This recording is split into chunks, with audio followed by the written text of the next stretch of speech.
There is no question at all that we are obsessed with looking and staying young. But the fact of the matter is, time marches on, and we're going to get older.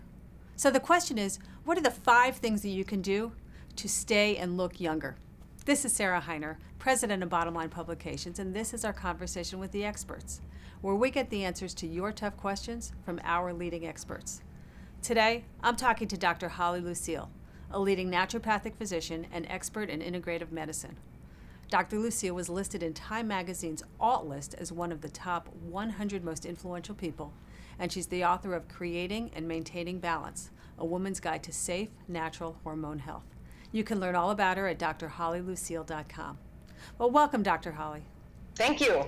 We are obsessed with being young, and yet we are doing so many things wrong that makes us look old. So besides the smoking, the drinking, the lack of sleep, what else are we doing wrong that's just, taking a process that's going to wrinkle us anyway and making it even worse? We're setting up our own problems. Yeah. Well, I always say that skin, a lot of times it's an inside job, and that's really where we have to go. And so 5 things that we want to think about, and sometimes I feel like a broken record, but digestion is so extremely important because digestion is actually, first of all, how we assimilate nutrients that are skin healthy. All right, we've got to be able to take in nutrients, digest, absorb, assimilate them, let our bloodstream take them to the cells, and get that proper nourishment for our biochemistry. A lot of people think, that vitamins and minerals are just a couple aisles in your local health food store. Well, that's not true at all. I really want to emphasize that because digestion is truly, as you say, so important, and people take it for granted. It goes in, it goes out. And that's how all of the nutrients, everything that goes on in our body, and yet everybody just thinks about it as a plumbing tool. Yeah, but it's gas in the tank, right. Quite honestly.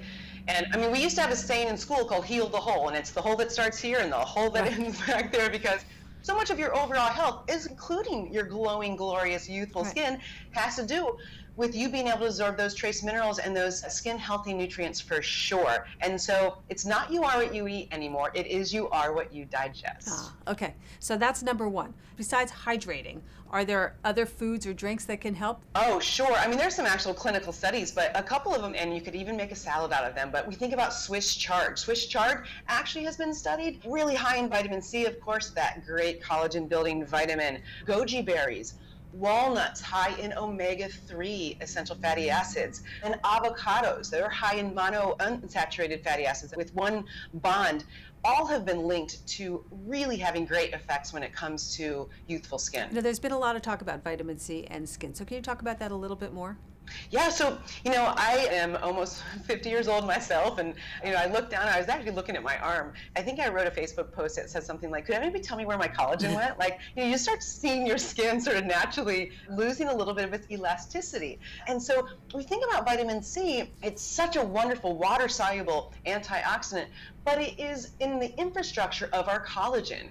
And so having a diet certainly full of vitamin C and also supplementing with vitamin C is extremely important if we want to keep those fibers, those networks that keep our skin nice and taut. Okay, so we've got digestion, we've got vitamin C, we've got omegas. What else should people be doing? You have to reduce your exposure to environmental toxins, okay? So we know about safe, natural sort of sun protection, okay? So from harsh UV rays from the sun, but also from abrasive things that you're putting on your skin, kind of almost counterintuitive. A lot of times people reach for toxic chemicals to put on their skin, and it actually is doing more harm than good. And so being able to have a clean environment when it comes to your skin is extremely, extremely important. All right, so let's talk about the things that people put on their skin, because you can't turn on the TV or you can't go into a department store without the lotions and potions that are just going to make you look healthier, younger, plumper, whatever it is. So what are the optimal topicals to put on your skin to keep it looking younger? If you think about it, if it's eco-friendly or phthalate-free, paraben-free, it's going to be body-friendly, and it's going to be better for your skin as well. So extremely, extremely important. There are some great absorbable hyaluronic acid. Once again, those help that matrix of collagen in your skin, so you can use those. But you want to look for, and I've said this before, ewg.org has a cosmetic database. You can actually see what things you're actually using on your skin and see if there's anything that's toxic in there that's actually doing more oxidative damage, more free radical damage. Free radical damage anywhere on your skin is going to create fine wrinkles, and signs of aging. How about something like coconut oil? I've heard a lot of talk about people just using coconut oil. Yeah, coconut oil, avocado on your skin. There are plenty of things that you can use right from your kitchen topically. You can use a bentonite clay mask. You can get that at any health food store. Make a little poultice with it, with water. It's very drying, so watch out. You should only do it maybe once a week, but it's drawing too. It draws out toxins. It really makes such a great difference. Sometimes a nice just dry skin brushing, okay, not with a harsh loofah. Apricot seeds have been used to give that exfoliation. You sort of rub away that dead part of your skin so those live cells turn over and you have that vibrancy about you as well. The last thing I want to talk about that's really important is hormone balancing. Okay, a lot of times people don't often think about this, but cortisol people know as stress hormone. But DHEA, okay, that's one of our androgens, or we think about androgens build up, is also a hormone that's secreted from the adrenal glands, as our stress glands. And so if you are overly stressed, sometimes there's a deficiency in DHEA, and that can certainly lead to sort of that sagging, prematurely aging skin. And so we think about a small supplementation with that as well. Supplementing DHEA. And how about on the other side of it is the classic, again, reduce the stress, manage the stress, all those lifestyle things that we do that just wear us down.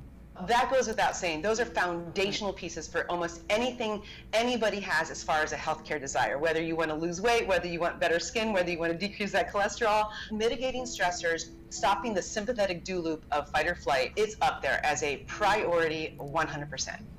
And sleep. Sleep's where you rest, relax, and repair. So skin repair, tissue repair, human growth hormone, got to get to sleep and stay asleep too. Perfect. Thank you, Dr. Holly Lucille. The bottom line on healthy looking skin, it's not so hard to do it. We just have to take good care of it. We have to not live in a stressful, toxic environment that we create ourselves with foods that we ingest, with the lifestyle that we have. So what are the key things that you can do? You need a healthy digestion. That's how you get the healthy nutrients from a healthy diet all the way up to your skin. What does that diet include? It includes vitamin C, it includes omegas, it includes healthy fats like in avocados. Get plenty of sleep. Keep that stress down because all those stress hormones actually eat away at your skin. It makes you tired, it makes you sallow. So take the sleep, take time for the stress. And as far as the topicals that you can put on, you can put some coconut oil, you can put hyaluronic acid. And there's a website, ewg.org, that you can check the healthy ingredients in the topicals that you'd like to put on. This is Sarah Heiner with Bottom Line.